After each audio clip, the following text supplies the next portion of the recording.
ஓம் ஸ்ரீ குருபியோ நமக.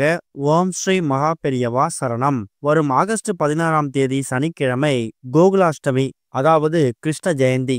இப்ப நாம சொல்லக்கூடிய இந்த பொருட்கள்ல ஏதாவது ஒரு பொருள், முடிஞ்சா எல்லா பொருளையும் ஒரு 10 ரூபாய் கொடுத்தாவது வாங்கி வீட்டுல வைக்கிறதுக்கு முயற்சி பண்ணுங்க. அந்த கிருஷ்ணனோட கடாட்சமே உங்க வீட்டுக்குள்ள அதிகமாகும். வீட்டுக்குள்ள நல்ல விஷயங்கள் மட்டுமே நடக்கும். அது என்னென்ன பொருட்கள், அது எப்ப வாங்கணும் பார்க்கறதுக்கு முன்னாடி நம்மளோட வீடியோஸா இப்பதான் நீங்க ஃபர்ஸ்ட் டைம் பாக்குறீங்கன்னா மறக்காம சப்ஸ்கிரைப் பண்ணிக்கோங்க. தொடர்ந்து இது மாதிரி அப்டேட் தெரிஞ்சுக்கிறதுக்கு பக்கத்துல நோட்டிபிகேஷன் பெல்லை கிளிக் பண்ணி ஆல் அப்படிங்கிற செலக்ட் பண்ணிக்கோங்க. இப்ப கிருஷ்ண ஜெயந்தி அன்னைக்கு என்னென்ன பொருட்களை வாங்க போறோம் அப்படிங்கிற பத்தி தெளிவா தெரிஞ்சுக்கலாம். ஒரு வருஷமும் ஆவணி மாதத்துல வரக்கூடிய அஷ்டமி திதியில தான் நம்ம கோகுலாஷ்டமி இல்லைன்னா கிருஷ்ண ஜெயந்தியை கணக்குல எடுத்துப்போம். ஆனா இந்த வருஷம் நமக்கு ஆடி 31ஆம் தேதி, அதாவது மறுநாள் ஆவணி 1, ஆகஸ்ட் 16ஆம் தேதி ஆடி 31ஆம் தேதியே நமக்கு கோகுலாஷ்டமி வந்துருது. சொல்ல போனா இந்த ஒரு நாளை கிருஷ்ணரோட பிறந்த நாளா உலகம் முழுக்க கொண்டாடுறாங்க. அதுலயும் தமிழ்நாட்டுல இந்த கிருஷ்ண ஜெயந்தி அப்படிங்கிறது ரொம்ப வெகு விமர்சையா ஒரு திருவிழா மாதிரியே கொண்டாடப்படுது. பொதுவா பெருமாள் வழிபாடு செய்யக்கூடியவங்க இந்த கிருஷ்ண ஜெயந்தியை முக்கியத்துவம் கொடுத்து வழிபாடு நடத்துவாங்க. அப்படி வழிபாடு செய்ய முடியாதவங்களும் கிருஷ்ணனோட அருளை பரிபூர்ணமா பெறுவதற்காக என்ன மாதிரி வழிபாடுகளை பெற முடியும், குறிப்பா கிருஷ்ண ஜெயந்தி எத்தனை மணிக்கு ஆரம்பித்து எத்தனை மணிக்கு முடியுது, என்ன மாதிரி பொருட்களை வீட்டுல வாங்கி வைக்கணுங்கிற மாதிரி எக்கச்சக்கமான பயனுள்ள தகவலை தான் இப்ப பார்க்க போறோம். குழந்தை அவதாரமா இருக்கக்கூடிய கிருஷ்ணரை வழிபாடு செய்யறத ஒரு பெரும் பாக்கியமா நம்ம பார்க்கணும். பெரும்பாலும் இந்த வழிபாட்டை குழந்தை இல்லாதவங்களும் எடுக்கிறாங்க. இது மூலயமா அந்த கிருஷ்ணரே குழந்தையா பிறப்பார் அப்படிங்கிற மாதிரியும், குழந்தை இருக்கக்கூடிய வீட்டுல இந்த கிருஷ்ண ஜெயந்தி வழிபாடு அப்படிங்கிறது ரொம்ப வெகு விமர்சையா நடக்கும். அது மூலயமா குழந்தைங்க நல்ல சௌபாக்கியத்தோட ஆரோக்கியத்தோட வாழ்வாங்க அப்படிங்கிறதும் ஒரு பெரிய ஐதீகம். அதனால இந்த வழிபாடை செய்ய குழந்தைங்களுக்கு ரொம்ப பிடிச்ச பலகாரங்கள் எல்லாத்தையும் செஞ்சு வைக்கிறது மட்டும் இல்லாம கிருஷ்ணனோட பாதங்களை வீட்டுல வரைஞ்சி கிருஷ்ணரை வீட்டுக்குள்ள வரவேற்பாங்க. பொதுவா கிருஷ்ணருக்கு சிற்றுண்டிகள்லாம் ரொம்ப பிடிக்கும். அதாவது தின்பண்டங்கள், அதிரசம், முறுக்கு, சீடை, இது மாதிரி சிற்றுண்டிகளை அவர் விரும்பி சாப்பிடுவாராம். இது எல்லாமே குழந்தைங்க சாப்பிடக்கூடியதுதான். இந்த பொருட்கள் எல்லாத்தையும் நாம வீட்டுல வாங்கிட்டு பூஜையில வச்சு பூஜை பண்ணணும். அஷ்டமி திதியை கணக்கு பண்ணி தான் இந்த கோகுலாஷ்டமி அப்படின்னு சொல்லக்கூடிய கிருஷ்ண ஜெயந்தியை நம்ம கொண்டாடணும். அந்த வகையில ஆகஸ்ட் 16ஆம் தேதி அதிகாலை 1:46 ஆரம்பிக்கக்கூடிய அஷ்டமி திதி ஆகஸ்ட் 16ஆம் தேதி சனிக்கிழமை இரவு 11:13 வரைக்கும் இருக்கு. ஆக மொத்தத்துல சனிக்கிழமை நமக்கு நாள் முழுக்க இரவு வரைக்கும் அஷ்டமி திதி தான். தாராளமா கோகுலாஷ்டமிக்கான வழிபாட்டை நீங்க சனிக்கிழமை எப்போ வேணாலும் பண்ணலாம். சனிக்கிழமை காலையில 9:10 ராகு காலம், மதியம் 1:03 யமகண்டம், இந்த 2 நேரத்தை கணக்கு பண்ணி தாராளமா கிருஷ்ண ஜெயந்திக்கான வழிபாட்டை நீங்க செய்யலாம். குறிப்பா இந்த கிருஷ்ண ஜெயந்தி வழிபாட்டை பொதுவா எல்லாரும் மாலை ஒரு 6-7 மணிக்கு மேல பண்ணுவாங்க.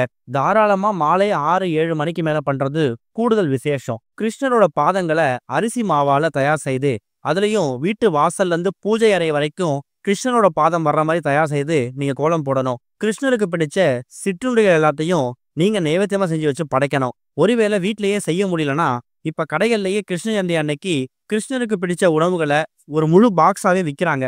அதை வாங்கிட்டு கூட நீங்க கிருஷ்ணருக்கு சமர்ப்பிக்கலாம். அதுவும் ரொம்ப முடியலையா, ஒரே ஒரு துளி வெண்ணெய் அதுவே போதும். அதை தாராளமா கிருஷ்ணர் ஏத்துக்கிட்டு நீங்க கேட்கக்கூடிய வரத்தை வாரி வழங்குவார். இதுதான் கிருஷ்ண ஜெயந்தி கொண்டாடுறதுக்கான எளிமையான வழிபாட்டு முறை. இது இல்லாம இப்ப நாம சொல்லக்கூடிய இந்த பொருட்கள், இதுல ஒரு சில பொருட்கள் உங்களால வாங்க முடியலாம், சில பொருட்கள் வாங்க முடியாத சூழ்நிலையில இருக்கலாம். இது எல்லாத்தையும் வாங்குற கட்டாயம் கிடையாது. முடிஞ்சா ஏதாவது ஒரு பொருள், வாங்க முடிஞ்சவங்க எல்லா பொருளையும் வாங்குங்க. அதுல முதல் முக்கியமான பொருள் என்ன தெரியுமா? அவல். கிருஷ்ணருக்கு அவல்னா ரொம்ப பிடிக்கும். அதுலயும் நிறைய பேர் வீடுகள்ல கிருஷ்ண ஜெயந்தி அன்னைக்கு அவல் பாயாசம் தயார் செய்து கிருஷ்ணருக்கு நைவேத்தியமா படைப்பாங்க. அப்படி அவல் பாயாசம் தான் தயார் செய்யணும்னு கட்டாயம் கிடையாது. ஒரு 10 ரூபாய்க்காவது அவல் வாங்கிட்டு அது ஒரு சின்ன கிண்ணத்துல பவுல்ல கொட்டி வைத்து அதை நீங்க கிருஷ்ணனோட பாதத்துல வச்சு சமர்ப்பிக்கும் போது அதை தாராளமா கிருஷ்ணர் ஏத்துப்பாரு. படையல் முடிச்சதுக்கு அப்புறமா தாராளமா அந்த ஒரு அவலை நீங்க பயன்படுத்திக்கலாம். அடுத்து ஒரு முக்கியமான பொருள், கிருஷ்ணர் அப்படின்னு சொன்னாலே அவருடைய ஒரு மிகப்பெரிய அடையாளம் மயில் இறகு தான். பொதுவாவே இந்த மயில் இறகு வீட்டுல இருந்துச்சுன்னா நெகட்டிவிட்டி அப்படிங்கிறது இருக்கவே இருக்காது. குறிப்பா எதிர்மறை எண்ணங்கள்லாம் விலகி ஓடிடும். வீட்டுல இருக்கக்கூடிய துர்சக்திகள், கெட்ட சக்திகள் அண்டவே அண்டாதுங்கிறது இந்த மயில் இறகுக்கு இருக்கக்கூடிய ஒரு மிகப்பெரிய சக்தி. முருகனோட வழிபாட்டுல எப்படி இந்த மயில் இறகுக்கு முக்கியத்துவம் கொடுக்கிறோமோ அதே முக்கியத்துவத்தை நாம கிருஷ்ண பரமாத்மா வழிபாட்டிலையும் கொடுக்கணும். அப்பேற்பட்ட கிருஷ்ணருக்கு உகந்த, கிருஷ்ணர் அவதரித்த இந்த ஒரு கிருஷ்ண ஜெயந்தி அன்னைக்கு, கோகுலாஷ்டமி அன்னைக்கு இந்த ஒரு மயிலிறக வாங்கிட்டு வந்து நீங்க உங்க வீட்டோட பூஜையில வச்சு பூஜை பண்றதால வீட்டுல இருக்கக்கூடிய எல்லா விதமான கெடுதல்களும் நீங்கி நல்லது மட்டுமே நடக்கும். அடுத்ததா ஒரு 100 கிராமோ 50 கிராமோ உங்களால எவ்வளவு முடியுதோ வெண்ணெய். கிருஷ்ணர் அப்படிங்கிறவரு வெண்ணெய திருடி திங்கிறதா நம்ம கதைகள்லயும் படிச்சிருப்போம், பல வீடியோக்களையும் பார்த்திருப்போம். அந்த அளவுக்கு கிருஷ்ணருக்கு இந்த வெண்ணெய் ரொம்ப பிடிக்கும். இந்த வெண்ணெய ஒரு 50 கிராம் 100 கிராம் எவ்வளவு வாங்க முடியுதோ அதை வாங்கிட்டு வந்து வீட்டோட பூஜையில வச்சு பூஜை பண்ணிட்டு அதுக்கப்புறம் அந்த வெண்ணெயை நீங்க பயன்படுத்திக்கலாம். அடுத்ததா மாதுளம் பழம். கிருஷ்ண பரமாத்மாவுக்கு பிடிச்ச பழங்கள்ல இந்த மாதுளம் பழம் ரொம்ப முக்கியமானதாம். அவர் அதை விரும்பி சாப்பிடுவாராம். ஒரே ஒரு மாதுளம் பழம் கிடைச்சாலும் பரவாயில்ல, அதை வாங்கிட்டு வந்து பூஜையில வச்சு பூஜை பண்ணிட்டு அதுக்கப்புறம் வீட்டுல இருக்கக்கூடிய குழந்தைகளுக்கு இல்ல உங்க வீட்டுல அக்கம் பக்கத்துல இருக்கிற குழந்தைகளுக்கு தாராளமா அந்த மாதுளம் பழத்தை பிரசாதமா கொடுக்கறதால அந்த கிருஷ்ணரே வந்து சாப்பிட்டதா ஒரு பெரிய நம்பிக்கை.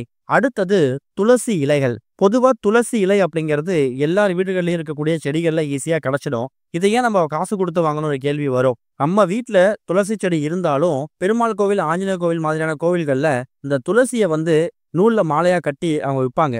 அதுல ஒரு 10 ரூபாய் கொடுத்தாவது உங்க கையால கிருஷ்ண ஜெயந்தி அன்னைக்கு வாங்கிட்டு வந்து வீட்டுல வச்சுட்டு அதை கிருஷ்ணனுக்கு சமர்ப்பிக்கணும். முடிஞ்சா துளசி தண்ணீர், அதாவது சின்ன ஒரு டம்ளர்லயோ ஒரு பவுல்லையோ தண்ணீர் பிடிச்சு வைத்து அதுல பச்சை கற்பூரத்தையும் துளசியையும் போட்டு நீங்க அதை கிருஷ்ணருக்கு சமர்ப்பிக்கலாம். இப்போ நாம சொல்லியிருக்கக்கூடிய பொருட்கள் எல்லாமே கிருஷ்ணருக்கும் அன்றைய நாளுக்கும் உரிய அற்புதமான பொருட்கள். இதுல ஒரு சில பொருட்களை உங்களால வாங்க முடியும்னா தாராளமா வாங்கிடுங்க.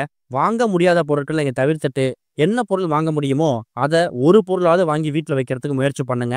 கண்டிப்பா கிருஷ்ண பரமாத்மா அவதரிச்ச இந்த ஒரு கோகுலாஷ்டமின்னு அழைக்கப்படக்கூடிய கிருஷ்ண ஜெயந்தி அன்னைக்கு அந்த கிருஷ்ணரே இந்த பொருட்கள் மூலயமா உங்க வீட்டுக்குள்ள வந்து ஒரு மிகப்பெரிய யோகத்தை கொடுப்பார் அப்படிங்கிறத நீங்க நம்பிதான் ஆகணும். இன்னொரு பக்கம் உங்க வீடு பக்கத்துல ஏதாவது கோவில்கள்ல இல்ல பெருமாள் கோவிலா இருந்தாலும் சரி, மற்ற கோவிலா இருந்தாலும் சரி, அங்க வரக்கூடிய குழந்தைகளுக்கு ஏதாவது சிற்றுண்டிகளை உங்க கையால தயார் செய்தோ இல்ல கடைகள்ல வாங்கிட்டு போயிட்டோ அவங்களுக்கு கொடுங்க.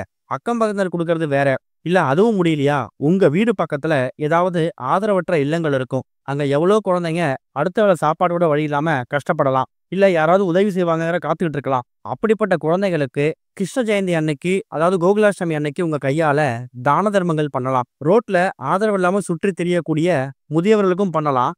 அதை விட 10 மடங்கு பலன் தரக்கூடியது ஆதரவற்ற இல்லங்கள்ல இருக்கக்கூடிய குழந்தைங்களுக்கு உங்க கையால கிருஷ்ண ஜெயந்தி அன்னைக்கு உதவி பண்றது. இது ரொம்ப ரொம்ப பெரிய புண்ணியத்தை ஏற்படுத்தும். குழந்தை வடிவமா இருக்கக்கூடிய கிருஷ்ணரை நம்ம வழிபடுறதுக்கு முக்கியமான ஒரு நாள் கிருஷ்ண ஜெயந்தி. அந்த நாள்ல எக்கச்சக்கமான குழந்தைங்களுக்கு உங்க கையால ஒரு வேளை உணவு வாங்கி கொடுத்தா கூட போதும். ரொம்ப முடியலையா ஒரே ஒரு சாக்லேட், அதுவும் முடியலையா வீட்டுல செஞ்சிருக்கக்கூடிய நைவேத்தியங்கள்ல ஒரு ஸ்பூன் கொடுத்தா கூட போதும். அப்படி கொடுக்கும்போது அந்த குழந்தைங்கள ஏதாவது ஒரு குழந்தை ரூபத்துல கண்டிப்பா கிருஷ்ண பரமாத்மா நீங்க செய்யக்கூடிய எல்லா விஷயங்களை வந்து ஏத்துப்பார், நல்லதை வாரி வழங்குவார். ஓம் ஸ்ரீ குருபியோ நமக. ஓம் ஸ்ரீ மகா பெரியவா சரணம்.